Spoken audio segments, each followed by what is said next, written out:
بسم اللہ الرحمن الرحیم۔ حدیث نمبر 3، حضرت عروہ بن زبیر رضی اللہ عنہ ام المؤمنین حضرت عائشہ صدیقہ سے بیان کرتی ہیں کہ نبی کریم صلی اللہ علیہ وسلم پر وحی کا ابتدائی دور اچھے سچے پاکیزہ خوابوں سے شروع ہوا۔ آپ صلی اللہ علیہ وسلم خواب میں جو کچھ دیکھتے وہ صبح کی روشنی کی طرح صحیح اور سچا ثابت ہوتا۔ پھر من جانب قدرت آپ صلی اللہ علیہ وسلم تنہائی پسند ہو گئے اور آپ صلی اللہ علیہ وسلم نے غار حرا میں خلوت نشینی اختیار فرمائی اور کئی دن اور رات وہاں مسلسل عبادت اور یاد الہی و ذکر و فکر میں مشغول رہتے، جب تک کہ گھر آنے کو دل نہ چاہتا توشہ ہمراہ لیے ہوئے وہاں رہتے۔ توشہ ختم ہونے پر ہی اہلیہ محترمہ حضرت خدیجہ رضی اللہ عنہا کے پاس تشریف لاتے اور کچھ توشہ ہمراہ لے کر پھر وہاں جا کر خلوت گزیں ہو جاتے۔ یہی طریقہ جاری رہا یہاں تک کہ آپ صلی اللہ علیہ وسلم پر حق منکشف ہو گیا اور آپ صلی اللہ علیہ وسلم غار حرا ہی میں قیام پذیر تھے کہ اچانک جبرائیل علیہ السلام آپ صلی اللہ علیہ وسلم کے پاس حاضر ہوئے اور کہنے لگے کہ اے محمد پڑھو۔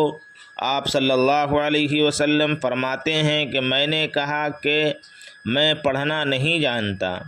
آپ صلی اللہ علیہ وسلم فرماتے ہیں کہ فرشتے نے مجھے پکڑ کر اتنے زور سے بھینچا کہ میری طاقت جواب دے گئی، پھر مجھے چھوڑ کر کہا کہ پڑھو۔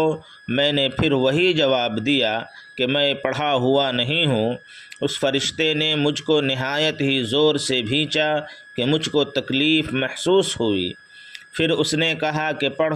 میں نے کہا میں پڑھا ہوا نہیں ہوں۔ فرشتے نے تیسری بار مجھ کو پکڑا اور تیسری مرتبہ پھر مجھ کو بھینچا، پھر مجھے چھوڑ دیا اور کہنے لگا کہ پڑھو اپنے رب کے نام کی مدد سے جس نے پیدا کیا اور انسان کو خون کی پھٹکی سے بنایا۔ پڑھو اور آپ کا رب بہت ہی مہربانیاں کرنے والا ہے۔ پس یہی آیتیں آپ صلی اللہ علیہ وسلم حضرت جبرائیل امین سے سن کر اس حال میں غار حرا سے واپس ہوئے کہ آپ صلی اللہ علیہ وسلم کا دل اس انوکھے واقعہ سے کانپ رہا تھا۔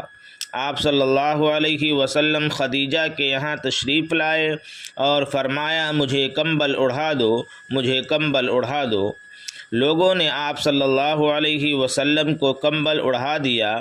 جب آپ صلی اللہ علیہ وسلم کا ڈر جاتا رہا تو آپ صلی اللہ علیہ وسلم نے اپنی زوجہ محترمہ حضرت خدیجہ رضی اللہ عنہا کو تفصیل کے ساتھ یہ واقعہ سنایا اور فرمانے لگے کہ مجھ کو اب اپنی جان کا خوف ہو گیا ہے۔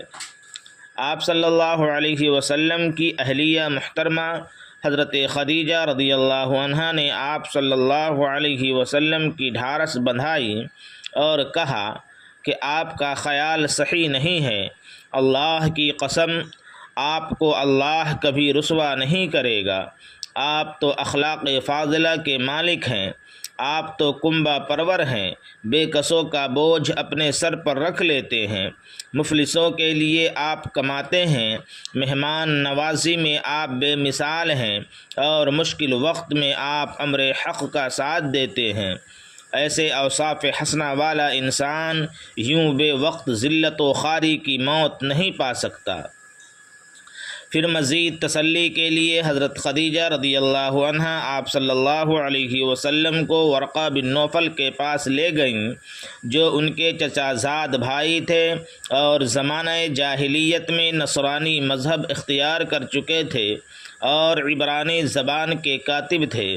چنانچہ انجیل کو بھی حسب منشائے خداوندی عبرانی زبان میں لکھا کرتے تھے، یعنی انجیل سریانی زبان میں نازل ہوئی تھی، پھر اس کا ترجمہ عبرانی زبان میں ہوا، ورقہ اسی کو لکھتے تھے۔ وہ بہت بوڑھے ہو گئے تھے، یہاں تک کہ ان کی بینائی بھی رخصت ہو چکی تھی۔ حضرت خدیجہ رضی اللہ عنہا نے ان کے سامنے آپ صلی اللہ علیہ وسلم کے حالات بیان کیے اور کہا کہ اے چچا زاد بھائی، اپنے بھتیجے یعنی محمد صلی اللہ علیہ وسلم کی زبانی ذرا ان کی کیفیت سن لیجئے۔ وہ بولے کہ بھتیجے، آپ نے جو کچھ دیکھا ہے اس کی تفصیل سناؤ۔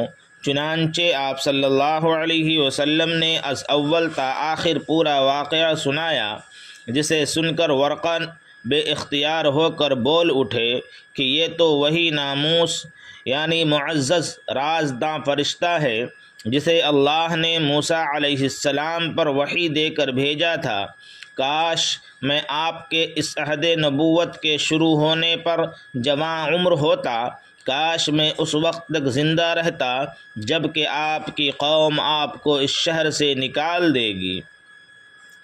رسول اللہ صلی اللہ علیہ وسلم نے یہ سن کر تعجب سے پوچھا، کیا وہ لوگ مجھ کو نکال دیں گے؟ حالانکہ میں تو ان میں صادق و امین و مقبول ہوں۔ ورقہ بولا، ہاں یہ سب کچھ سچ ہے، مگر جو شخص بھی آپ کی طرح امر حق لے کر آیا، لوگ اس کے دشمن ہی ہو گئے۔ اگر مجھے آپ کی نبوت کا وہ زمانہ مل جائے تو میں آپ کی پوری مدد کروں گا۔ مگر ورقہ کچھ دنوں کے بعد انتقال کر گئے، پھر کچھ عرصہ تک وحی کی آمد موقوف رہی۔